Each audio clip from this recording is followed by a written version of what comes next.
What's up, YouTube? Welcome back to the channel. It's your boy Rob Cam, and welcome back to the Rob Cam Show. And this time we got another reaction video for y'all, and we're doing another Wrestle with Andy video. Shout out to Wrestle with Andy, and this time we got Overachievers, Better Than Expected. Of course, go leave a like on all his videos if you watched his videos. Subscribe to his channel. You know, do all that good stuff for him. Shout out to Andy. Kind of went up a little bit, but without further ado, let's get straight into it. Sometimes you look at a wrestler and it's obvious they have all the tools required to be a major star in the industry. After all, how can anyone see Hulk Hogan in 1983, Rocky Maivia in 1996, or And shout out to Joe for the narration. John Cena in 2002 and not know it was a given that they were each destined for superstardom? Sometimes, though, you look at a performer and think that because of something they've got going against them, they might never reach that height. And so, when they do then, it represents a huge case of overachievement. Hey, with Great Khali, when I was a kid, when Great Khali squished Rey Mysterio's head, I really thought he killed him. I swear to you not. The way his head looked and the blood was coming, like, yo, bro, he was literally, bro, he was squishing his head, bro, like I thought he was like gonna pop his head, bro. I'm like, yo, he really, like, obviously I was a kid. I thought wrestler was really, I was like, yo, he's really about to kill him. Yo, bro, I remember that. He was literally like, oh my God, that was a moment. But who are the biggest examples of this in wrestling history? Well, that's exactly what we're going to be looking at right now, starting with Eddie Guerrero. Yes, well, today Eddie Guerrero is widely accepted as one of the all-time greats of the squared circle, someone so good that even now, decades after his passing, all it takes is for someone to hit a Three Amigos or a frog splash in the middle of the ring, and the crowd will drown out the proceedings with a sea of Eddie chants. Things were not always so rosy for the El Paso native. No, back when he was first getting started during the late 80s and early 90s, it was assumed that, regardless of how good he was, there would always be a ceiling on what he was going to be able to achieve in the North American big leagues. Why was this? Well, Eddie wasn't a big guy. No, at 5'8", he was pretty small in wrestling terms, and with both WWF and WCW being the land of the giants in many ways back then, it meant there weren't a lot of easy opportunities for him to break through. And if it wasn't for him, Ray, Chris Benoit, and a lot of smaller guys, we wouldn't have got Daniel Bryan. I don't know how tall CM Punk is, but we would have had some of the greatest average height people or little men in the business. So for them three that I mentioned, they really broke grounds with their stature and their heights and their attributes. Just being great wrestler for their heights and putting on great matches. Like, they proved to everyone that you don't have to be this big, muscular, blah, blah, blah. Because half of those guys couldn't wrestle as good as all three of them. Like, let's be honest. Like, some of these muscle heads that Vince used to book, bro, that's exactly where they were. Bodybuilder muscle heads. They weren't wrestlers. Eddie Guerrero, Chris Benoit, Kurt. I don't know how tall Kurt was, but Kurt, I feel like Kurt and Chris Benoit was like the same height. Rey Mysterio, all those guys were wrestlers, like technicians, great at their craft. They always put on a classic match, a 5-star match. Like, come on. Glass ceiling into the main event scene. In fact, while working with World Championship Wrestling throughout the mid to late 90s, Latino Heat would consistently find himself being undervalued, even when he was regularly stealing the show in the cruiserweight highlight reel of the night. And all that would lead to him eventually leaving the company behind in early 2000 in the hopes that things would work out better for him in the WWF. Unfortunately for Guerrero, though, at least initially, he didn't have much better luck in WWF, as there he was once again pegged as a mid-card act quickly, with his situation only worsening once his addiction issues got the better of him and he found himself out of a job for a while. But never one to give up that easily. In the end, he'd get himself clean and get rehired by Vince McMahon once more. And it was during this second run in WWE that he'd really begin overachieving to a high level. That's right, you all know how this one goes. In one of the greatest feel-good moments in wrestling history, at No Way Out in February of 2004, Eddie beat Brock Lesnar to become the WWF champion, with this being something even his most ardent fans would never have dreamed he'd do just a couple of years earlier. But then, when you're as good as he was, failure was never going to be an option. And the exact same attitude would be what Sad part for me, I think Eddie Guerrero died as soon as I started watching wrestling. That was crazy. led a So close friend. I had to look like old matches like that him and Brock at No Mercy, like that's I had to go watch those Of his stuff. to overachieve in a Like, big he way literally too. died, I Who think. are we talking about here? 4 or Why, 5. Rey Mysterio, of course. Yes, if Eddie Guerrero was considered someone who was too small to succeed at a high level in wrestling back during the 90s and 2000s, then Rey Mysterio was on another level altogether, as at just 5'2", he was definitely on the shorter side of things. But one thing Rey had going for him that most others his height didn't was that he was superhumanly good at his job. And in his case, that job was being one of the greatest luchadors to ever lace up a pair of boots. Still though, even with this level of talent, Rey found it hard to break out of the pack in WCW all throughout the 90s, as with neither Eric Bischoff or Vince Russo seeing much in him, he was never really pushed at that main event level. And while things would improve for him once he moved over to WWE during the early 2000s, he still had that scarlet letter of having a height that began with a 5 next to his name. But so great was Rey, he'd be able to win WWE's booking team over and prove all his naysayers wrong when he earned his way to becoming world champion in 2006. That was the worst world title. And even years after this, fans would continue to get behind him in a big way, which eventually led to him winning the big one again in 2011 by briefly becoming WWE champion. Sure, that might have been an incredibly short reign, but what it represented more than anything else was that WWE was still willing to put him in that top guy position. And this was something he most certainly deserved because for decades by this point, he'd been proving just how good he was each and every time he stepped into the ring. But then in order to become a WWE champion when you're so small, you have to be someone on the level of him, and someone who's willing to overachieve as he's done. Of course, Rey Mysterio and Eddie Guerrero aren't the only smaller guys who overachieved big time throughout their careers though, because the same thing would happen time and time again with our next subject, Bryan Danielson. Now, there was never a point during Bryan Danielson's career when anyone was doubting his in-ring skill. No, as far back as his days in Ring of Honor, fans were aware that he was a great talent. What people did have doubts about, though, was whether or not he'd be able to make it in the big leagues, as with him being small by wrestling standards, it was feared he'd fail in WWE. Fortunately for him, though, he would prove his value and would soon Thank God Triple H is in charge now. That's all I got to say. Become world champion on SmackDown. And after this, he would go from success to success, as it wasn't long before the Yes Movement began. And this all led to Bryan, in a moment for the ages, winning the world title in the main event of WrestleMania 30 after beating Triple H, Batista, and Randy Orton all in the same night. And because of that, he has to be considered one of the biggest overachievers the wrestling industry has ever seen. Yes, his truly is a fairy tale story, and one which never would have happened for most other people, as the chances of everything falling together the way they did would seem too unrealistic. But then, as we've seen already, this kind of thing does happen from time to time in the wrestling industry. Hell, it's also happened to our next subject, a man who goes by the name of Jeff Jarrett. Yes, what the Last Outlaw has been able to do during his run is beyond what anyone could have expected for him. Just think back to the fact that this is a man who, after becoming a star in both WWF and WCW during the Monday Night Wars, felt like his career had been nuked when the latter promotion went out of business and Vince McMahon publicly expressed his desire to never work with him again. Of course, if we know one thing about Jarrett though, it's that he simply cannot be stopped.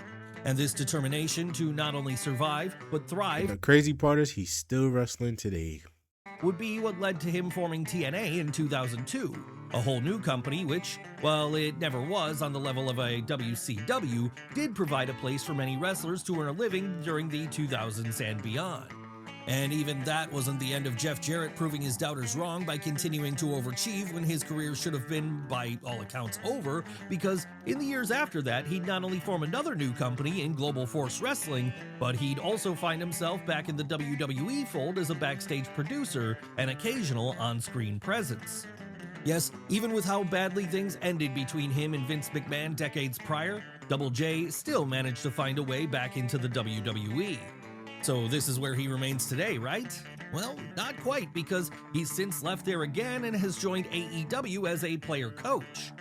And it's during that run that he'd get over again in a major way, to the point that in the summer of 2024, he was one of the breakout babyface stars of the company. Yes, it's truly impressive how many times Jeff Jarrett has been able to reinvent himself and stay at the top of the wrestling world, even after many Not as fans much have as long Chris written Jericho. him off. Even though Maybe right he now learned how pissing to me off. overcome the odds from our next subject Speaking then, of because Chris. he's the master of reinvention Ah, and making himself relevant well into his 50s. I be knowing. That's right, it's time to talk about Chris Jericho.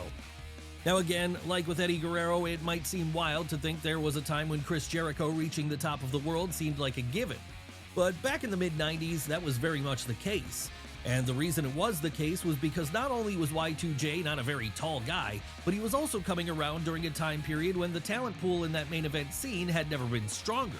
So because of this, instead of rocketing all the way to the top during his run in WCW, Chris found himself constantly being stuck in cruiserweight division purgatory, with this being what led him to ultimately seek his fortunes in WWF instead in 1999. That said, with WWF also being the land of the giants at this time, it meant Jericho would meet a similar fate to what would later befall Eddie Guerrero when he first moved up to the WWF, as despite getting over with fans right away as a top-tier worker and high-level promo, he'd flounder in the mid-card for the majority of what remained of the Attitude Era. And even when he did get that big boost in late 2001 when he became the first ever undisputed champion, his title reign wouldn't be the best. But then 2007 came around. That was when the Winnipeg native decided to change things up in a big way when, following a sabbatical from the WWE, he'd return with an all-new character, one heavily inspired by both Nick Bockwinkel and Anton Chigurh from No Country for Old Men. And this soft-spoken, suit-wearing villain would prove to be such a revelation, it would finally get Jericho over with his boss fully and see him be treated like a true top guy for the first time in his career. Needless to say then, after that, Chris was a made man, with him now finally reaching the level he always knew he could, but which those around him so often doubted he could get to. So made would he be from here on, in fact, he'd always be treated like a big deal whenever he made his returns to the WWE in the years following. Of course, that wouldn't be the only time Chris Jericho would overachieve beyond anyone's expectations, though, because it was in 2018 that he further his case for being an all-time great when he left the WWE to go work a Tokyo Dome main event with Kenny Omega. And then after this, Jericho would become an OG member of the AEW roster, with him becoming the company's first ever world champion. But let's move away from the men for a moment and over to the ladies instead, as there is one very notable example of a woman in the industry overachieving big time, and that's Becky Lynch. Yes, sir. That's right, when the Four Horsewomen first hit the scene in WWE during the mid-2010s, the hierarchy seemed very clear in that Charlotte Flair was going to be the big star, Bayley was going to be the babyface fan favorite, Sasha Banks was going to be the workhorse, and Becky Lynch, well, she was going to be the odd woman out. And that's exactly the way things seemed to be playing out for a few years, as well every opportunity would be given to the other three women in the stable. The Irish woman always somehow seemed to get the short end of the stick for one reason or another. But then everything changed, and the reason things changed was because in mid-2018, Lynch caught fire in a way no one could have foreseen when she developed her Steve Austin anti-hero, The Man. Yes, less than a year later, she'd have rocketed past Charlotte, Sasha, and Bayley in the rankings by becoming not only the biggest star in the WWE Women's division, but also the biggest star in all of wrestling. And that meteoric rise all culminated with her being the first woman to ever win a WrestleMania main event at WrestleMania 35 in April of 2019, an achievement no one would have thought was possible a year prior. Yes, there's a reason why Becky Lynch is looked upon today as such an overachiever, because more than just becoming a big star, she's become a full-blown pioneer. Hell, when the book is written on the wrestling industry one day, her name will be spoken in the same category as people like Mildred Burke and Chyna. And it's not like she's done yet either. No, Becky has continued to be at the top level of both the wrestling industry and others, with her now splitting her time between taking the odd movie and TV role, writing her autobiography, and seemingly returning to the ring once more any day now. But let's move away from the present now and back in time a little, as it's there, back in the late 90s, that we find our next subject. Someone who would eventually go on to become a good friend of Becky's, someone who overachieved massively in his own way. Who are we talking about this time? Who else but Mick Foley? Of course, one look at Mick Foley should be enough to tell you why he's considered an overachiever in WWE, as this was clearly not the kind of guy the boss would have normally pushed to the moon back in the day. No, rather than the traditional Superman figure you usually saw on top in WWF, Mrs. Foley's baby boy was a far more average-looking guy. But hidden underneath all that just so happened to be one of the most talented performers of his generation. And it was this talent which made him shine brightly in spite of his apparent limitations. How brightly would Mick Foley shine? Well, immediately upon debuting with the WWF in 1996, he'd enter into a big-time program Mick Foley, with The Undertaker. I ain't gonna lie. In terms of like storytelling and gimmick, yo, to have 3 split personalities is crazy. As a wrestler, like he was the first to do it, so you have to give Mick Foley his flowers. And sadly, Bray Wyatt was taken from us way too soon, bro. Still mad with about this that even one. leading to him scoring a win or 2 over the Dead Man, something which was not a common occurrence back during the 90s. Too soon. Still though, for as big of a deal as this was, it was assumed this was very much the ceiling for Mick, and that after that Undertaker feud was over, he'd be phased back down the card. Except he wasn't. No, despite being initially portrayed as the sadistic monster of the week, something about the New Yorker's charming personality caught on with audiences and made them fall in love with him. And this eventually led to him not only turning babyface, but becoming one of the biggest babyfaces on the roster during the company's hottest streak ever. Yes, back during the late 90s, there were few people in WWF more beloved than the man alternatively known as Mankind, Dude Love, and Cactus Jack. And that all led to him achieving his greatest goal when, on the January 5th, 1999 episode of Raw, against all odds, he beat The Rock to become the WWF champion. Truly, this was a special moment. Hell, you could argue it's the greatest moment in Raw history even to this day. And part of the reason it was so great was because it was a moment no one in their right mind thought they would ever see. After all, Mick Foley was never supposed to reach this level, but he had now. Yes, no matter what happened from this point on, no one was ever going to be able to take away from him the fact that, at least for a little while, he'd been the champion of the world. Obviously then, this only served to get Mick even more over, so much so that whenever he periodically reappears today, he's always a welcome sight for fans. But he's not the only man of the people from the 90s who overachieved greatly that fans still look forward to seeing to this day. No, we can say the same thing about our next subject too, Diamond Dallas Page. That's right, Diamond Dallas Page. If there ever was a case of someone succeeding when by all rights he was never supposed to, then this was it. After all, we're talking about a man who didn't start properly training to be a wrestler until he was 35.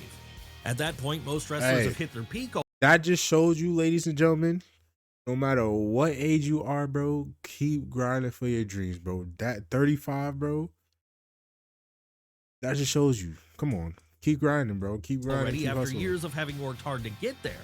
When it came to DDP, though, this was the point he started, with this meaning no one expected him to ever get anywhere near the top of the card.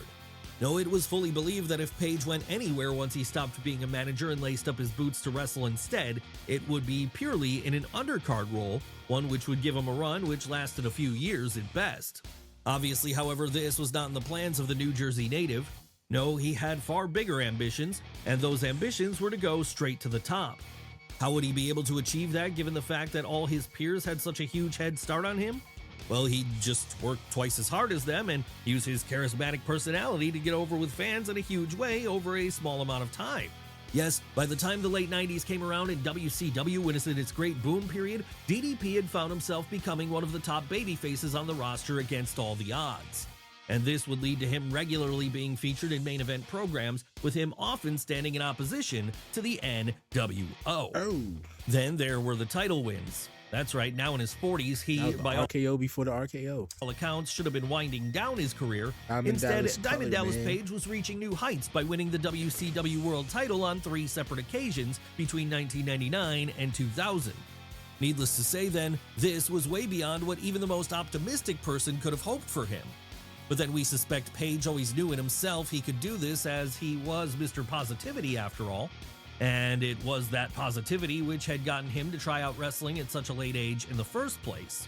Where would DDP go from there once WCW went out of business in 2001? Well, WWE. And while his run there wouldn't be great, he at least would get to chalk one more goal off his bucket list by appearing at WrestleMania 18 in a match against Christian. One person he never got to work with in WWE, though, because he was already gone by the time he debuted, would be our next subject, another great overachiever who goes by the name of The Miz. Yes, The Miz was never someone who felt like he was destined to find success in WWE when he debuted there during the mid-2000s. And the reason for that was because Mike Mizanin's break into the industry would be through the world of reality television. That's right, after first gaining notoriety by appearing on MTV's The Real World, then having a short run in UPW Wrestling, The Miz would sign up to be a contestant on the 4th season of Tough Enough in 2004. And it was there that he would be introduced to audiences as a cocky young personality looking to get a kickstart with his career. The only problem with this, though, was that his methods of entering the industry riled up a lot of old-timers the wrong way. And so it was that when he eventually gained a WWE contract at the end of this show and found himself being shipped up to SmackDown in 2006, there weren't a lot of people in the locker room who had his back. I ain't gonna lie, damn. That's what's wrong with like older. I'm gonna say this. This is what's wrong with like older folks, because a younger person figures out a different path or a different way how to do things that's not traditional or not how you did it. I don't understand why I hate on the person, like, cause he didn't do it how y'all did it, y'all bad. I heard the stories how he wasn't like he like got kicked out the locker room and all this stuff. But and truthfully, the Miz is really a nice guy in real life. Like people who have nothing but genuinely nice things to say about him. But like even in my life, and anybody, I don't know if anybody out there going to do similar stuff. I've taken a different path to stuff because not because I didn't want to do it how somebody, the old generation or whoever in the past did it. I just saw a different route that was either more easier or just more simpler to take, or I just use my brain. You feel me? And that's not to be on no cocky shit. It's just, bro, I just did it my way. Like, you can't be mad that I did it my way. And we mean that sincerely, as so bad were things for Mike at one point, he'd be forced out of the locker room and be made to get changed in the hallways instead. Really, at this point, you'd be forgiven for thinking his aspirations of being a WWE superstar were a lost cause, and that it was only going to be a matter of time before he was cut from his contract. But against all odds, as time went on, The Miz would start to gain the trust of both management and his peers. And this eventually led to him being invited back into the locker room, all while he was getting more and more of a push on TV. Yes, The Miz would go on to become one world-class performer, someone who could be slotted into just about any role his boss wanted him to be slotted into. And this versatility all paid off for the Ohio native in the end, because it was in November of 2010 that, against all odds, he'd do what no one ever saw him doing, and that's win the WWE title. And not only that, by the time WrestleMania 27 came around in April of 2011, The Miz would walk into his main event match with John Cena and would retain the gold. Yes, The Miz. Hey, and then on top of that, they said that he was concussed at some point in that match, and he still got it done. And he went backstage. It was like, I don't remember nothing. Like he went back. I saw it in a video or an interview he did. Something, and he was like, he was so concussed. Like he finished out the match, and you wouldn't tell like nothing was wrong with it. He went to the back. It was like, I don't remember nothing that just happened. And that's crazy. Beat John Cena for the WWE title in the main event of WrestleMania. How many people can say that about themselves? Certainly not our next subject, though he was quite an overachiever himself in just about every other way. Of course, we're talking about JBL here. Wrestling. That's right, WWE management had initially believed that Bradshaw could be a star, with there being some early attempts to push him as a singles act. The only problem was that none of these pushes ever seemed to take with fans for one reason or another, with few people ever thinking he would reach the levels he ultimately did. And that all led us to a situation where, as 2004 was rolling around, rather than be the new Stan Hansen, Bradshaw looked like he was going to flop. All of that is to say that as far as fans could see at this point, the Sweetwater native's head was about to be on the chopping block. And that's exactly why it was so important his next gimmick succeeded. Would this gimmick of JBL, a southern good old boy stock market mogul in the vein of J.R. Ewing, work out for him? Yes, it would. And it would work out in a big way. Seriously, this was the moment that Layfield went from being a guy who maybe just didn't have it as a top-level act to a guy who all of a sudden was the focus of SmackDown for the better part of a year. And when we say focus, we mean it, because after beating Eddie Guerrero at June 27, 2004's The Great American Bash, he'd be able to call himself WWE Champion. Of course, lots of people have had token reigns with the top gold before, and it hasn't saved their careers in the long run, but this was not the case for JBL. No, he'd take his opportunity and run with it, with him spending the next 10 months in possession of that title as the top dog on the blue brand and the one everyone wanted to beat. Truly, as turnarounds go, this was one for the ages, and it was a turnaround that even his most ardent supporters behind the scenes must have been surprised about by the time it happened. Yo. After all this, yo, what in the Doug Dimino? Granted, I did it. This was probably like what 2003, 4. What in the frig is that? Supporters behind the scenes must Also, have been like surprised Doug about Dimino, by the time it happened. Doug Dimino. After all, this was in many ways the I'm just last waiting chance for saloon JBO for hat the to just be Texan. his So cowboy hat to see just him to be overachieve so much and hit that opportunity all out the of way the up park, here. it must have felt good for everyone who was on his side. And it wouldn't be like the success ended for Bradshaw. Yo, y'all remember Jillian and the stuff and whatever the mole she had on the side? Oh, and that Boogeyman ate that. Oh, he eventually dropped the belt to John Cena at that shit WrestleMania was 21 nasty. either. I know it wasn't a real mole, but continued that to remain drink, in a the high way they spot made on that the drink card look from on the that side of her point face, onwards, as with like his a run on giant top, he'd proven that he fucking deserved to be in meatball such that a guy. spot at last. But then we guess the same thing could be That was said about bad. everyone we've looked at today, because even when it felt like they weren't going to reach I the remember highest that highs, shit. they did so purely through their own skill and persistence, with this making them all great overachievers. Yes, sir. Ladies and gentlemen, you gotta always love a Wrestle with Andy videos. It's always great to watch his videos. Shout out to Wrestle with Andy. Subscribe to his channel, of course. Leave a like on any of his videos you watch. But ladies and gentlemen, that is the end of this one. I appreciate y'all. What the hell was I about to say? I appreciate y'all for watching. Thank you so much. As always, remember, keep doing your thing, and I genuinely mean that, because like DDP, like so many other people, or like The Miz, your journey is going to be different than anybody else, and that's just in general life. So don't watch anybody else's journey, just focus on you. It's always you versus you. With that being said, remember, make it make sense, and I'll see y'all in the next one. Peace.